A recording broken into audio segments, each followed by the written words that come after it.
O setor primário é uma das divisões da economia em setores. Este inclui as áreas da economia onde se extrai ou produz matérias-primas e produtos naturais. São exemplos a agricultura, pesca, pecuária, silvicultura ou extração. Este setor tem maior peso em economias emergentes ou menos desenvolvidas. É caracterizado por atividades que envolvem a extração e colheita de produtos naturais produzidos na terra. As empresas e os negócios deste setor utilizam os recursos naturais para a venda a consumidores ou outras empresas. A produção de leite, carne, cereais são alguns exemplos. Importa por isso trazer até nós, para ouvirmos e aprendermos com a experiência feita, duas profissões deste setor. Estão por isso connosco, hoje, a Eunice Joana Ribeiro Tavares, licenciada em Educação Básica e mestre em Ensino do primeiro e segundo ciclos do Ensino Básico, que é criadora de gado asinino. Está também connosco o Mário André Moreira Alves, licenciado em Teatro e Artes Performativas e é agricultor. Venha connosco de mãos dadas neste 5º programa da 3ª temporada conhecer as profissões. Bom dia, sejam bem-vindos ao De Mãos Dadas, programa dinamizado pela Associação de Pais e Encarregados de Educação do Agrupamento de Escolas Diogo Cão. Dando continuidade à nossa série de programas sobre o tema Conhecer Profissões, vamos hoje estar à conversa com uma criadora de gado asinino, burrinhos, e a Eunice Tavares. Vamos conversar também sobre agricultura com o Mário Alves, a quem desde já agradecemos terem comparecido aqui ao nosso programa de rádio. Ora, bom dia e sejam bem-vindos e desde já agradecemos por nos proporcionarem este momento.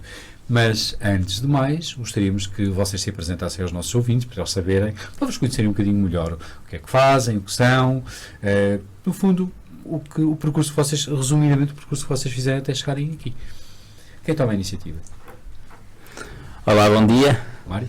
O meu nome é Mário André, agradeço imenso o convite para estar aqui, porque o tema é bastante interessante e deixou-me logo bastante curioso. Sou um jovem de 35 anos, tenho já 2 filhos, sou casado também.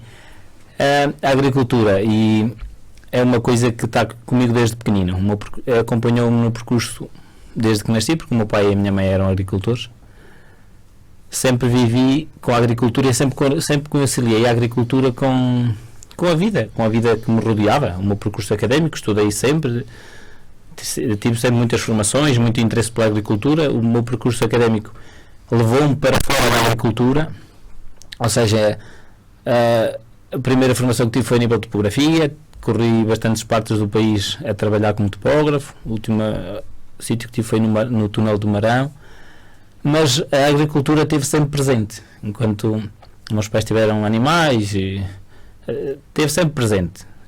O que permitiu também que tivesse outras formações a nível fora da agricultura, da floresta, da agricultura.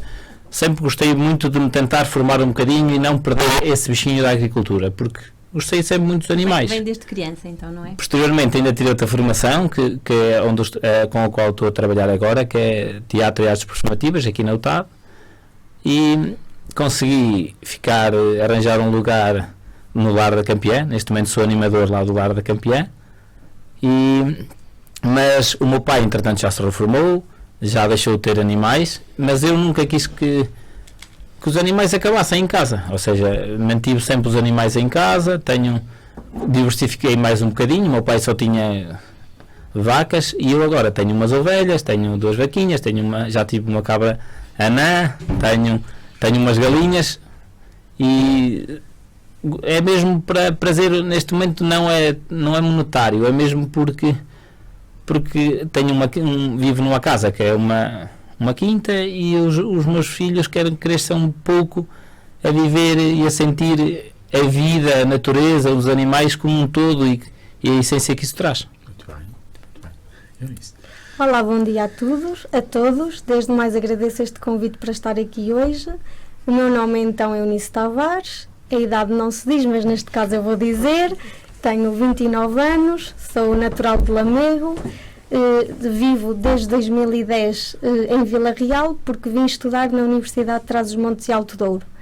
Ora bem, licenciei-me em Educação Básica, tirei um mestrado em ensino do primeiro e segundo ciclos do ensino básico, fui professora, entretanto desisti, só que a minha ligação à agricultura começou em 2011 com o meu namorado, porque ele também entrou na Universidade de Trás-os-Montes e Alto Douro na licenciatura de Engenharia Agronómica.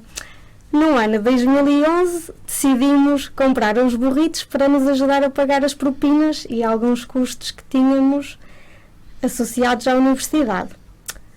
Pronto, o que começou com uma ideia económica, com a parte económica, acabou por se tornar uma paixão. Nós começámos com 4 burras velhas e hoje já temos 28 burras. E em 2016 iniciámos a criação de gado de burras de Miranda. Portanto, agora estamos dedicados também à produção de burras de Miranda. Ora bem, é assim, não tenho filhos, portanto não temos as burras com o objetivo de ser para os nossos filhos uma brincadeira, uma atividade, mas o nosso objetivo tem sido, de forma informal, levar lá algumas pessoas e filhos e muitas crianças a ter um momento com os nossos burros, a escovar, a alimentar. Terapia, não é? Digamos que sim, pode-se dizer que sim. Pronto, por acaso, neste sábado que passou, estávamos a ir aos nossos animais e estava lá um casal com um filhote a tirar fotografias às nossas burras e eu até perguntei se queriam ir e estar lá e acabámos por estar lá quase 2 horas e eles estiveram a ver e fizeram festas e pronto, é mais com esse objetivo, é uma paixão agora, já ultrapassou a parte económica. Muito bem, muito bem. O Mário já nos pôde dizer como é que surgiu a vida da agricultura. Vamos chamar assim agora a vida da agricultura. Tu fazes dessa atividade uma segunda atividade? E se sim, como é que ela surge? Que peso é que tem na tua vida? Ou seja, a parte da agricultura. É assim, a agricultura na minha vida surge, não é? Vem de trás, não é? Desde pequenino, mas neste momento é um completar de uma vida que há ali dentro daquelas vedações, não é umas 4 paredes de uma casa, mas as vedações de uma quinta. Quando entro para dentro do meu espaço, se não tiver lá os animais, eu sinto aquilo mais vazio, porque já houve alturas em que não havia lá, que não há nenhum animais por algum motivo, ou porque se trocou de animais, e fica tudo vazio, não há vida, a vida perde-se, ou seja, não há tanta interação, apesar de posso ter lá um baloiço, posso ter um parque para as crianças, só que os animais criam vida. Uma pessoa, se estiver ao sábado em casa e ver à janela e ver lá as ovelhinhas a pastar, é bonito, cria vida, vê-se, há equilíbrio, há algo mais, para além do que é muito bom para as crianças. As crianças é muito bom para elas, os animais, crescerem com os animais. A nível da agricultura, fazes uma agricultura de subsistência? Produzes coisas para consumo na casa, para vender? Sim, tenho uma hortinha, não para vender não faço, tenho uma hortinha que criamos, toda a gente ajuda um bocadinho na hortinha, entretém. Depois, como há mais terrenos, a gente acaba por cortar as forragens para manter os outros terrenos minimamente limpos e acaba por se gastar depois essas forragens com os animais, assim como os restos que haja de casa ou dos aparos das batatas, ou seja, a quinta é ecológica, é cíclico, ou seja, o que são os aparos das batatas aqui para os nossos ouvintes? Quando a gente está a parar as batatas, não é? E tira as cascas, não vão para o lixo, não é? Não vão para o lixo, vão para as ovelhinhas que vão comer as aparas e não se está a criar lixo, não se está a criar poluição. Ou seja, posteriormente é assim como se há algumas sobras que haja alimentares, as galinhas podem comer e em retorno a gente vai ter os ovinhos. E isso é muito bom para as crianças, mostrar que o mundo não tem que se deitar tudo fora. tudo pode ser reaproveitado, e para além de ser reaproveitado, a gente pode mostrar-lhes que os animais não são um tablet, não desliga. O animal tem que comer todos os dias, o animal tem que ser alimentado, se aleijar tem que ser tratado. As crianças crescem muito mais saudáveis e são muito mais genuínas. Ou seja, acho que a parte de que aprendem na escola é muito importante, e isso é o que nos vai fazer engenheiros, ou doutores, ou agricultores, ou é uma possibilidade de vida as pessoas viverem da agricultura, não é? Só que o que está dentro de nós, a pessoa que nós somos, também vai muito da responsabilidade que temos, e se isso nascer connosco, acho que é muito importante as crianças perceberem que o mundo tem muito mais do que acordar, sentar-se no sofá a passar para o lado, imagens num tablet. Ou seja, saberem que eu tenho o meu filho mais novo, tem 1 ano e meio, e ele anda todo seleto no meio das ovelhinhas. Não tem problemas nenhum com isso. Ou seja, isso mostra que a vida, os animais vivem em conjunto.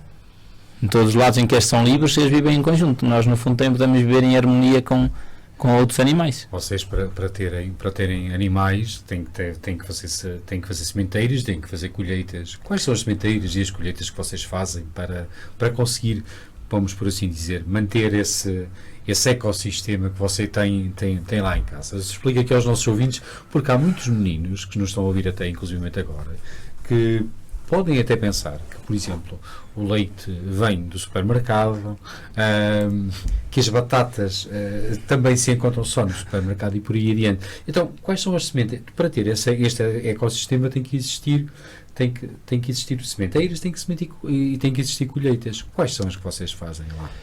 Sim, é óbvio que o ter os animaizinhos em casa é como nós, né? Tentamos que ir às compras para termos a nossa despensa cheia para que possamos estar bem. Os animais também acontece o mesmo. Nós, por acaso, esta ideia de termos animais, quando fizemos a casa, já pensamos um bocado nisso, já fizemos uma segunda parte fora, distante da casa, que são os estábulos, em que já tem o sítio para arrumarmos as forragens, para arrumar as comidinhas para eles. É como se fôssemos para nós. A gente depois acaba por plantar para nós, temos a nossa hortinha, plantamos batatas, que se for necessário também dá para dar aos animais.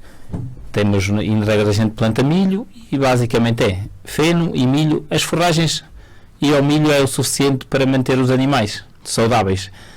Não consumo 1 kg de ração comprada. Os animais é tudo biológico, nada externo. Muito bem. Neste caso o que vocês têm é, além das culturas, não é? Vocês também têm, e desses animais, tem algum critério que vocês tenham, que tipo o seu filho gosta mais de um animal, e vocês algum dia foram por esse critério para adquirir um animal ou não? Sim. Eu antigamente só tinha, o meu pai tinha vacas, entretanto deixou de ter, como já disse aqui. Posteriormente, a minha filha mais velha, Margarida, tem agora 4 anos, e ela é que começa a pedir animais. Foi ela, tive uma cabra anã, foi ela que gostava de ter. Agora foi ela que me pediu, que disse que queria ter uma ovelhinha, e eu já lhe comprei, já tenho 6.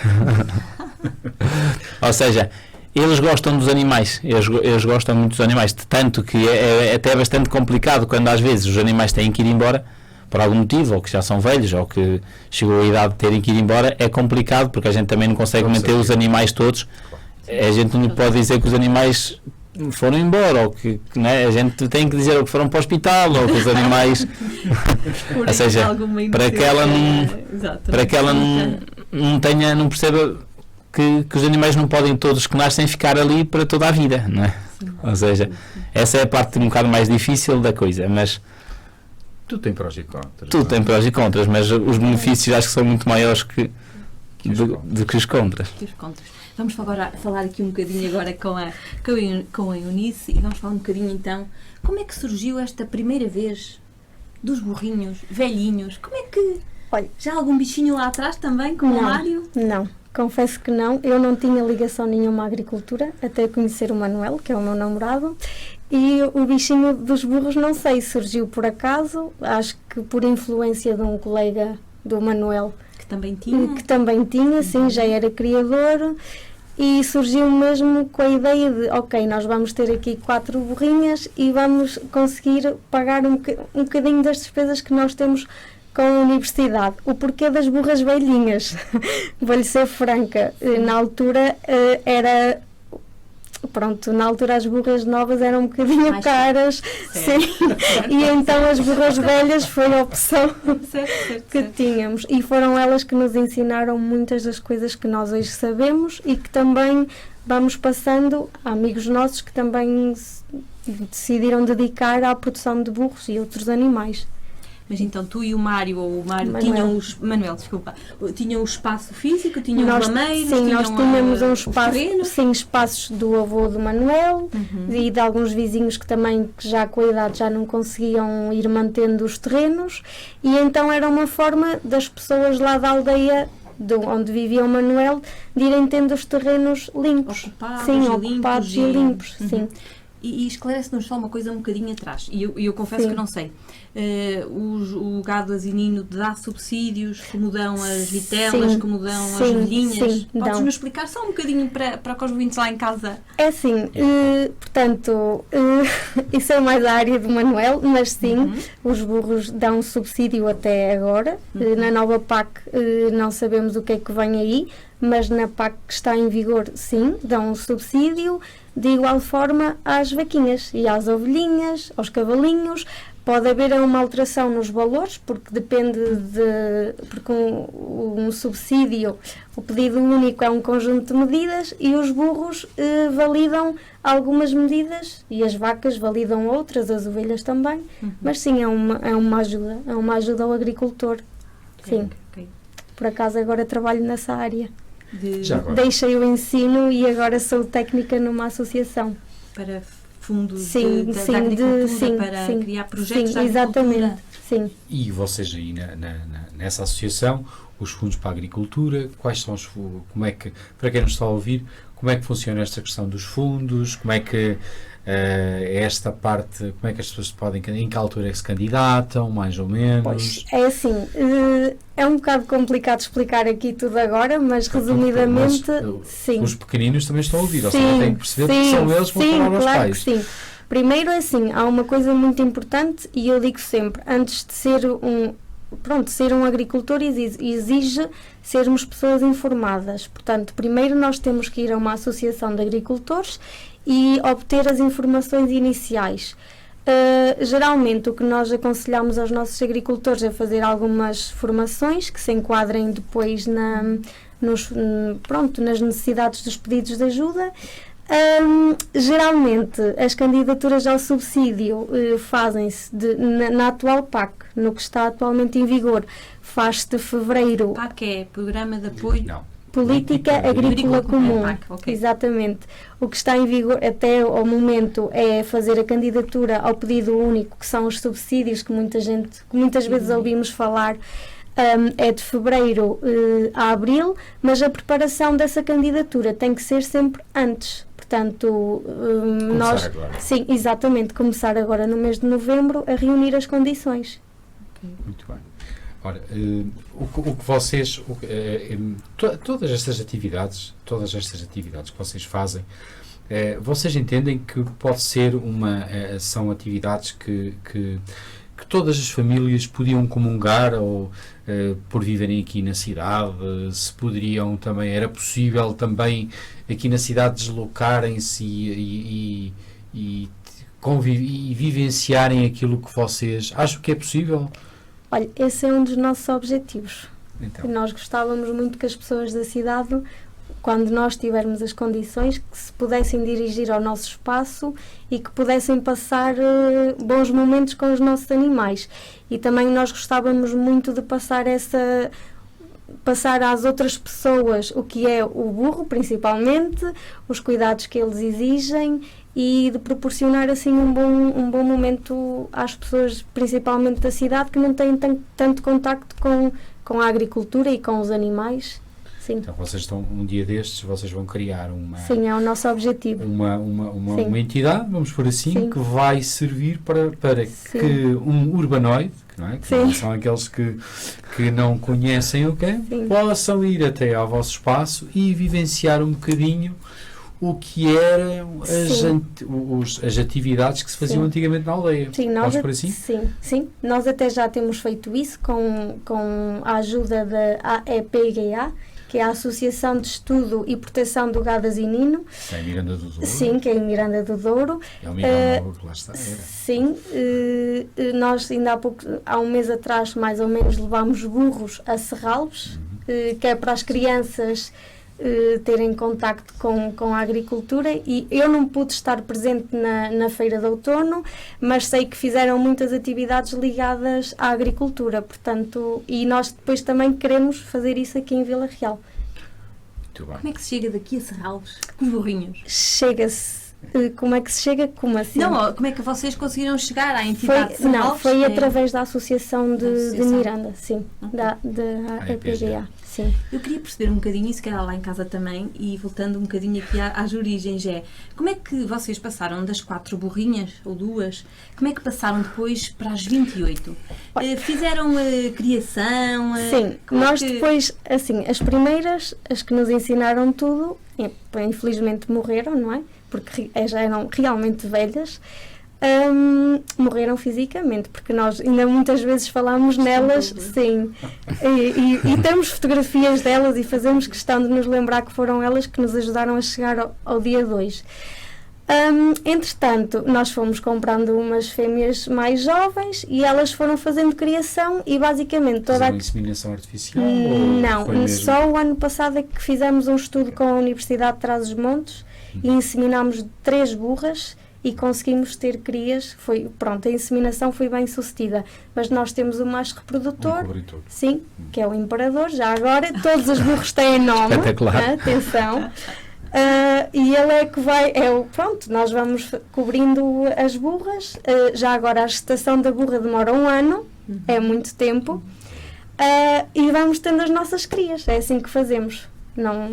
Não vendemos E atualmente. quais são os nomes assim que elas têm? Dê aqui para os nossos pequenitos Sei. ouvirem. Olha, nós temos a Princesa, nós temos, o Sidónio, porque fomos passar férias este ano, Ponte Lima e Viana do Castelo, e o doce típico era o Sidónio. Chegámos de férias e tínhamos o Sidónio, portanto nem de propósito. Temos a Ritalina, não sei se... Ritalina. Sim, a Ritalina Os porque... interativos, são os Sim, porque eu interativos. sou professora e queria ter alguma coisa ligada à minha profissão, e era a Ritalina. Quando era professora, nas reuniões dos professores, só ouvia, aquele miúdo toma Ritalina, e eu, olha, um nome bom para uma burra.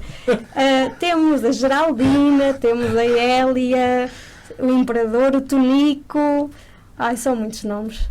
Já tivemos a Galinha Carlota, também, tudo tem nome, sim. Ora bem.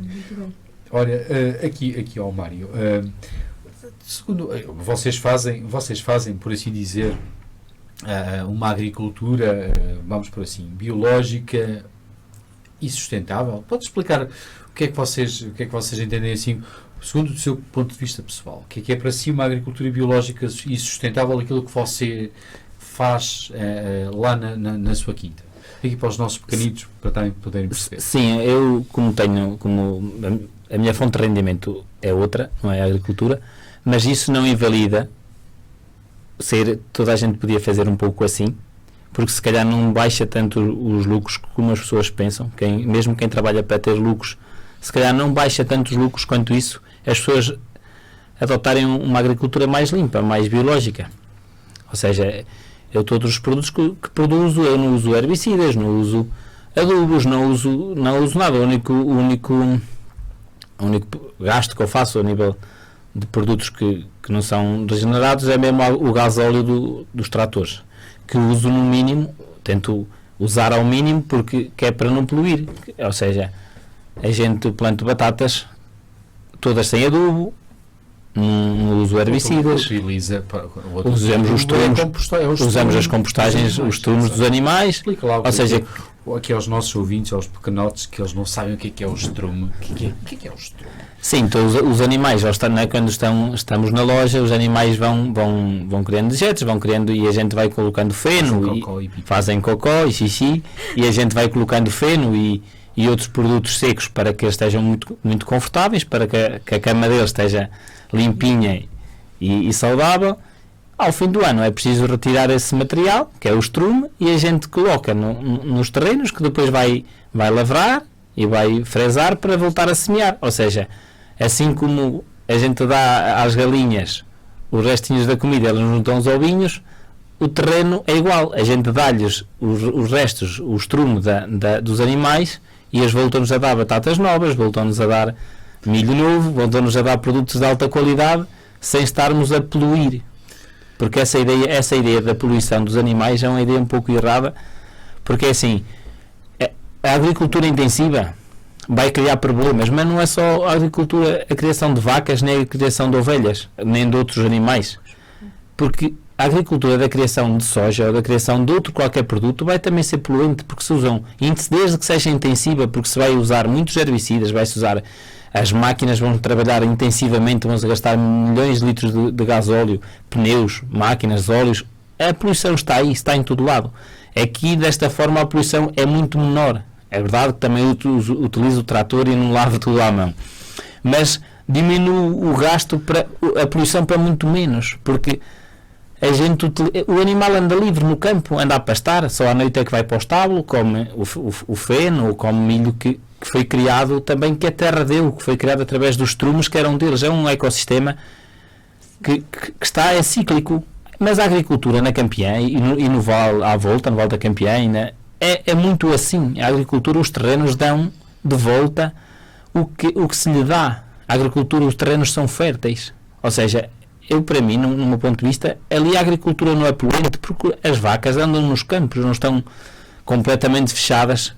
90% delas andam no campo. Há um agricultor outro que pode ter as vacas fechadas, mas em regra elas andam pelo campo, alguns andam com elas nas matas, pelo monte, ou seja, a poluição é zero, porque elas comem, a água passa ao pé delas, o ecossistema é muito mais limpo, devia ser muito mais até fomentada a agricultura nestes sítios, em que as condições são plenas para que a agricultura não seja poluente, para que o animal seja feliz, para que o animal ande, né? Temos as vacas felizes dos Açores, nós também temos na Campiã, porque elas são livres, vivem num pasto verdinho e são animais que têm uma vida saudável e bonita.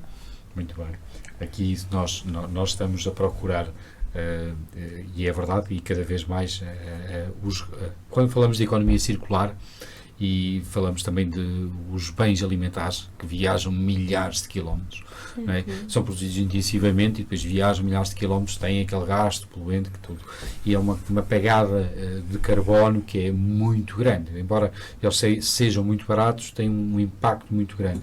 Vocês, quando estão a fazer tudo o que vocês recolhem, além de ser para vocês, também partilham com a família ou com amigos, ou não? Como é que fazem? Sim, lá na aldeia há muito ainda esta questão da partilha. Há certos produtos que todos os produtos acabam por se partilhar uns com os outros, mas temos aqueles produtos que a gente acaba por guardar também para o inverno, como a batata ou o milho, que são produtos que se aguentam, mas depois aqueles produtos que se têm que comer um bocadinho mais rápido ou à pressa, como a tomate ou as alfaces, a gente partilha com os vizinhos. Se as minhas alfaces já estão boas para comer, a gente leva ao vizinho, e quando as dele estiverem boas, ele também traz para nós, para não se estragar. Ou seja, essa viagem, essa pegada ecológica diminui, porque toda a gente tenta aproveitar os produtos ao máximo, ou seja, sem se estragar, para que não esteja a deitar comida fora, para que não haja desperdício alimentar. É muito isso que eu quero que os meus filhos também aprendam, que aprendam é que é possível viver sem criar muito lixo, sem levar muitos sacos de lixo ao contentor. Ou seja, essa vida é possível.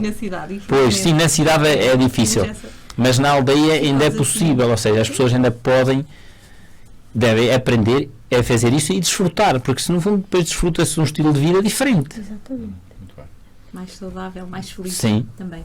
Em relação aqui à Eunice, queríamos saber, e um bocadinho na ótica aqui do que o Mário estava a dizer, se há alguma perspectiva de criar algum subproduto da criação dos burrinhos. Eu estou-me a lembrar do sabonete de burra, que toda a gente fala, toda a gente Leite conhece. burra, não é? Leite burra. Leite de burra, exatamente, leite de burra.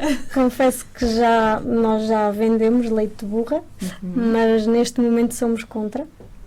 E então, explica-nos porquê. Porquê? Porque é assim, isso também põe um bocadinho em causa o bem-estar do burrinho bebê, porque nós temos que... Porque uma burra não é uma vaca.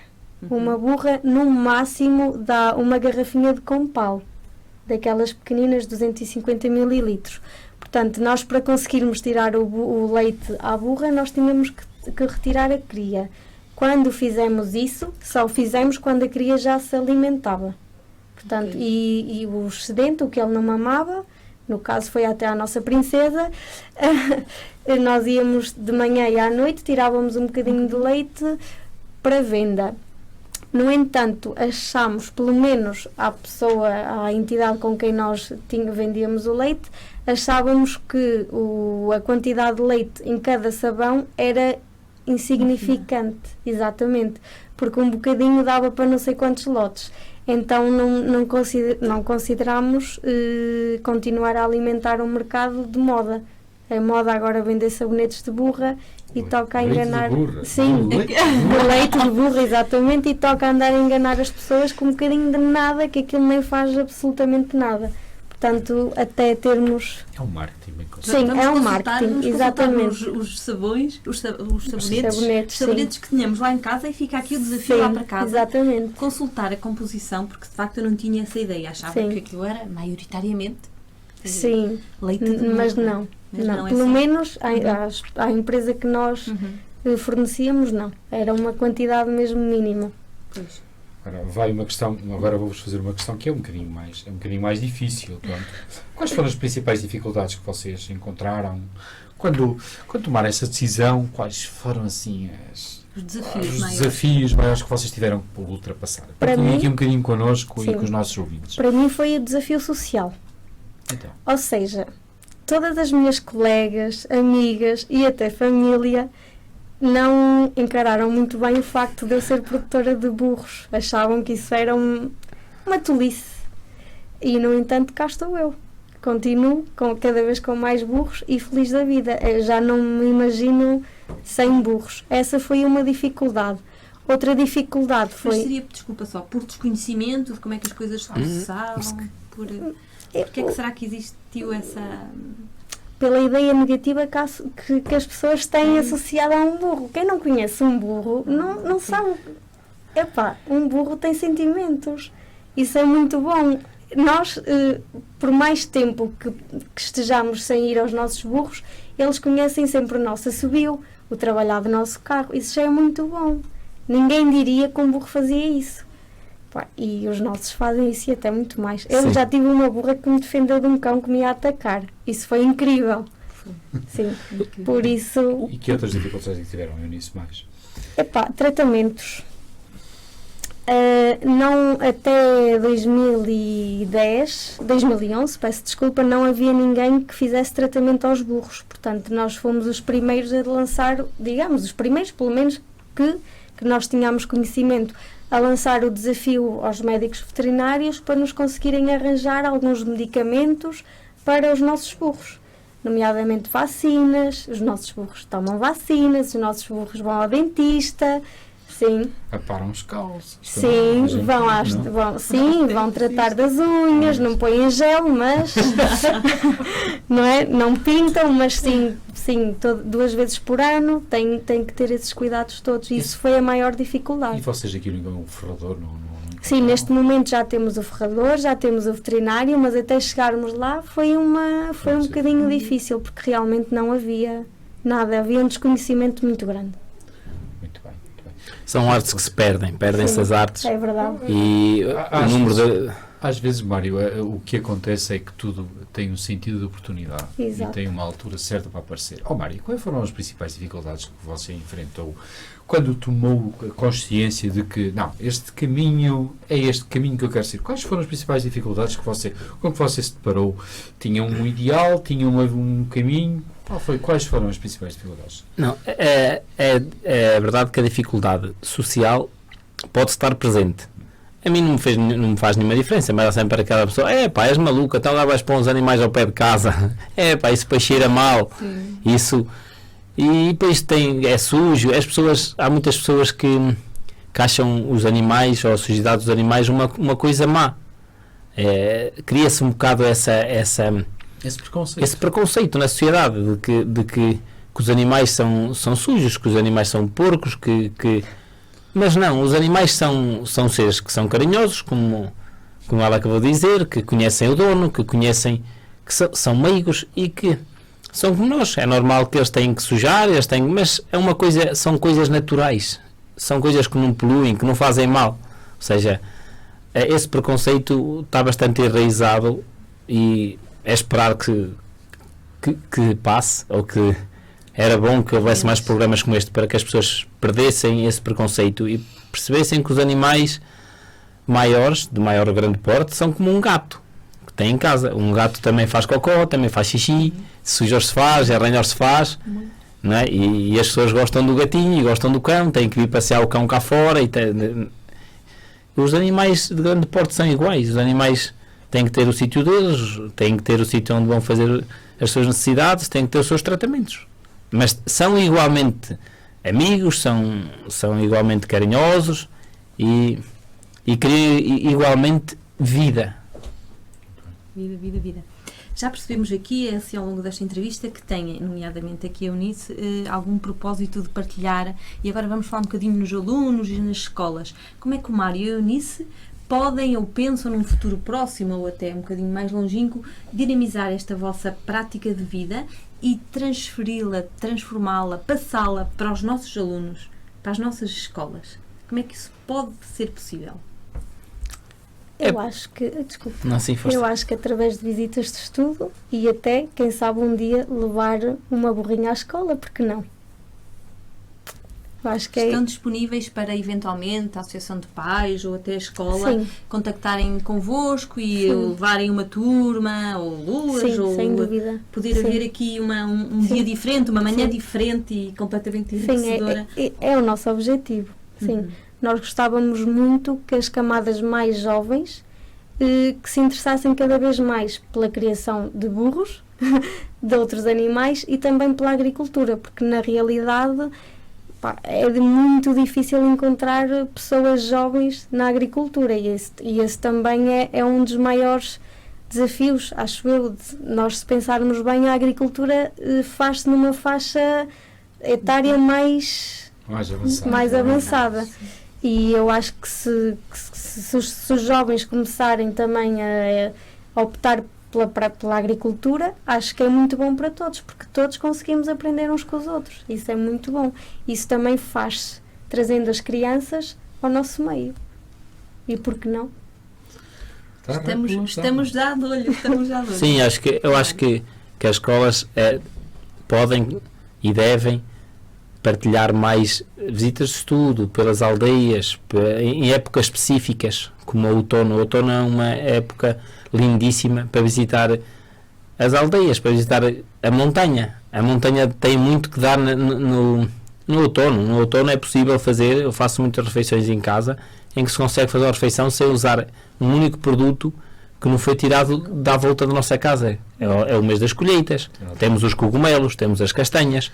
Consegue-se fazer bons petiscos, bons pratos, só com produtos que nós temos ali à nossa mão. À mão de semear, à mão de que ninguém dá valor. Ou seja, às vezes as pessoas da cidade têm uma ideia errada da agricultura, da vivência do campo, mas às vezes, e depois procuram, se calhar num restaurante, uma refeição muito cara com os produtos que andam ao biqueiro, como costuma dizer, lá na aldeia. Ou seja, o estilo de vida também implica esta ideia que as pessoas criam, de querem tudo muito limpinho, de querem tudo viver sem sem sujar, só dentro do apartamento da cidade, é incutida, porque as pessoas às vezes é falta de vivências das escolas, as escolas de levar as crianças a sair, a pisar as folhas, a mexer na natureza, e isso faz bom nos cheiros, os sentidos, isso faz com que nasça dentro de nós a vontade.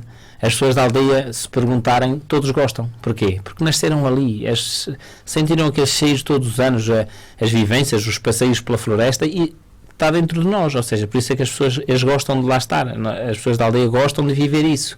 As pessoas da cidade depois não percebem, porque se calhar nunca viveram, nunca sentiram.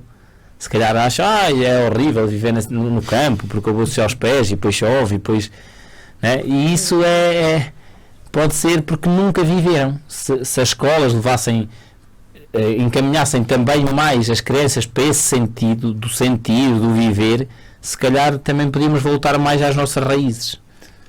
Vila Real tem, em termos, comparando Vila Real com as grandes metrópoles, com Lisboa, o Porto, outras grandes cidades, tem muitas vantagens. Estamos muito perto da natureza, vamos por assim. Sim, sim. É um desafio fica lançado, e nós, como Associação de Pais, também registramos com muito agrado esta vossa abertura, e pronto, o que daí também que isto é encadeado com a próxima pergunta, que é: vocês têm previsto alguma expansão dos vossos negócios, vamos por assim, destas atividades, o que é que vocês gostariam de poder partilhar assim com os nossos ouvintes?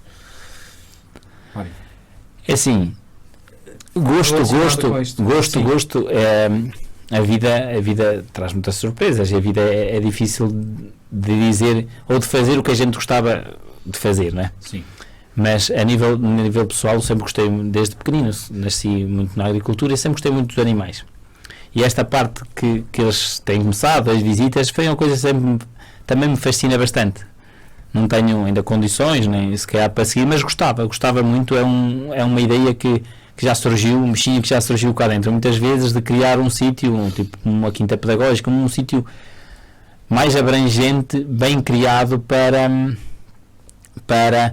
poder receber as crianças, para mostrar às pessoas que não têm a oportunidade de viver isso todos os dias, poderem viver isso num dia. Porque é possível fazer muitas coisas engraçadas numa quinta, é possível fazer muitas coisas engraçadas. Dava para passar as escolas, sendo possível, dava para fazer uma coisa muito, muito engraçada. As crianças estar com animais, as crianças verem um bocado o ciclo de vida, das coisas, do ciclo das coisas, como vão de um lado para o outro, como acontece, os produtos que é possível tirar, que é possível, de centeio é possível fazer pão, há um ciclo muito bonito. As condições é preciso criá-las, a vida era preciso que se proporcionasse, mas foi uma coisa que sempre me fascinou e sempre tive até muita vontade. Não tenho para já muitas condições, mas está o sonho, não é? Está o sonho. Nós também, à semelhança do que disse aqui o amigo Mário, também temos, e como já vinha a dizer, temos o objetivo de abrir a nossa paixão também à sociedade, e estamos agora a pensar também expandir o negócio, mas para a área de produção. Portanto, agora estamos a pensar em começar a produzir, ter vaquinhas, para dar carne para os meninos comerem, porque a carne não vem do talho, não é? Não se cria no talho, cria-se no campo. E também é um dos nossos objetivos. Nós aqui em Portugal temos muitas raças autóctones. Sim, nós também, nós queremos optar por raças autóctones. Ainda estamos indecisos se vai ser a arauquesa ou a maronesa, mas uma dessas é a opção para o próximo ano já. Muito bem. Fazem muito bem. Mas a parte também é muito importante relembrar aos senhores professores que é possível conciliar os programas letivos, principalmente na área do estudo do meio das ciências, com umas visitas às nossas quintinhas pedagógicas. Isto puxando um bocadinho à minha área, quando dei aulas não tive a oportunidade de fazer, porque a escola onde eu tive não me abriu essas portas, mas era esse um dos meus objetivos, era levar os meus alunos a ver as minhas burras, mas entretanto não me permitiram. Mas sim, isso dá para conciliar com as disciplinas todas. Basta ter um bocado de criatividade e abrir um bocadinho a mente. Nada é impossível. E é bastante importante, porque em clima de se possamos dizer, até em clima de guerra que estamos, as coisas podem faltar nas prateleiras. Era muito bom que as crianças percebessem de onde é que as coisas vêm e porque é que acontecem. Porque se calhar há muitas crianças que não percebem muito bem a realidade. Às vezes criam-se muitas ideias também, muitas coisas erradas e... O que importa aqui é que nós temos de nos consciencializar e consciencializar os mais novos para que a realidade muitas vezes acaba por nos ultrapassar. Porque nós estamos confortáveis, mas agora estamos a passar uma fase de desconforto. Queríamos, assim, de uma forma rápida, que partilhassem connosco, cada um, uma história que vos tivesse tocado nesta relação com os animais, assim, um pormenor que vos tenha marcado e que seja... Partilhar aqui com os nossos partilhável e que traga alegria ou que vos tenha trazido, assim, outro sentimento. Eu tenho muitas. Traz-nos uma. Sim, olha, uma foi aquela história, é que mais me marcou, assim, tenho mesmo muitas, mas é que me vem logo assim à cabeça foi quando a minha Hélia, que é a minha burra, que me foi dada de prenda de anos, e foi uma das melhores prendas de anos que eu tive na minha vida, me defendeu mesmo de um ataque de um cão. Eu sou pequena, o cão era quase maior do que eu, e ele vinha para me morder mesmo, e então a burrinha vinha atrás de mim, e quando o cão se aproximou, ela pôs-se à frente do cão e afastou o cão. E foi sempre junto a mim, e olhou para mim do género, olha, eu defendi-te, eu estou aqui. Só que o cão voltou a vir e ela voltou a ter a mesma reação. Portanto, eu acho que se ela não estivesse ali, eu ia ser mesmo atacada pelo cão. E foi uma... Mas tenho muitas, Rui. Não, os animais conhecem muito bem o dono dessas histórias. Quem vive com animais percebe que eles nos conhecem e, se possível, nos defendem. Os animais, porque se não forem maltratados, que estou a ver que não é o caso, nem o meu também, ou seja, eles reconhecem-nos como uma pessoa, como uma família, e eles, muitas vezes acontece isso. Tanto que nas partidas dos animais, quando às vezes eles vão embora, são sempre aqueles momentos mais difíceis. São momentos mais difíceis porque há o desapego. Há o desapego e tanto de um lado como do outro parece que há ali uma mística que se percebe que a partir dali ninguém se vai ver mais. E ali aqueles meses que se passou com eles, ou anos, animais que estão na quinta, 10 anos, ou depois cria-se ali um bocado ali aquela empatia e aquela dificuldade de quando alguém se vende um animal ou quando chega à altura dele ter que ir embora, é complicado. Isso mostra o apego que se cria entre o dono e o animal. Ora, vocês consideram que estas vossas, vamos por assim, atividades ou profissões, como vocês quiserem, são capazes de atrair os jovens e que venham a garantir o futuro deles? Acham que são profissões com futuro? Vocês vislumbram o futuro nisto? Sem dúvida que a agricultura é uma profissão com muito futuro, porque é a base de tudo. Agora, o que eu acho é que é preciso que primeiro os agricultores mudem também as atitudes e que tornem a agricultura uma profissão como todas as outras, porque eu acho que muitas vezes o próprio agricultor passa a ideia errada da agricultura, a maneira como se vestem, como falam, e eu acho que para ser agricultor não se tem que ter essa imagem. A agricultura é uma profissão como todas as outras. Isso acho que eu... Sim, a agricultura para além de ser a base, devia ser mais fomentada e mais organizada para que as pessoas gostassem. E apesar de tudo, nota-se que ultimamente vejo mais pessoas a gostar de ter uns animais em casa para partilharem com os filhos. Acho que as pessoas estão-se a voltar a pegar um bocado aos animais, a voltar à raiz. À raiz, nem que seja para largar os tablets e a tecnologia. Sem dúvida. E então, já para fechar esta entrevista, queríamos que deixassem uma mensagem para os nossos ouvintes. Uma mensagem. É assim, os animais permite que nunca estejamos sozinhos, não é? E permite que haja sempre ali alguém que está à nossa espera. Chega ao fim do dia, a gente chega à casa e dá sempre para ir dar aquela voltinha ali pela quinta, apanhar um bocadinho de ar fresco, a gente põe ali as ideias no lugar do dia, até pensa no que vai melhorar ali as ideias para o fim do dia, prepara um bocadinho o dia da manhã e vê os animais libertarem um bocado de stress e ganha-se ali ânimo para quase mais um dia. Inês. Pronto, uma mensagem. Eu, como fui professora, é que estudei muito para serem grandes agricultores com grande futuro, porque realmente a agricultura tem muito futuro e é uma profissão como todas as outras, capaz de dar tanto lucro como outra profissão qualquer, mas com a parte boa, como disse o Mário, e muito bem, ajuda muito a aliviar a mente, porque eu, quando estou muito tempo no escritório, são as minhas burras que me salvam. Portanto, pensei muito em vir a ser futuros agricultores. Muito bem. Ora, boa parte dos jovens de hoje, em momentos de decisões para o futuro, optam por profissões tradicionais ou mais estáveis, como engenharia, direito, medicina, entre outros. Porém, existem profissões que fogem ao convencional e, nos dias de hoje, já há muitas pessoas que cada vez mais as valorizam. Tivemos connosco no programa de Mãos Dadas 2 cidadãos que viram oportunidades em atividades onde os seus ancestrais, há anos atrás, dedicaram tanto tempo e esforço. Importa, portanto, alargar horizontes para vermos a nossa sociedade cada vez mais a evoluir de forma equilibrada e equitativa. Acompanhe os nossos programas na Universidade FM e venha de mãos dadas, ouvir, partilhar e assim também contribuir para a melhoria da educação. Recorde-se, as crianças e jovens de hoje são os adultos de amanhã. Contamos consigo para, de mãos dadas, construirmos um mundo melhor.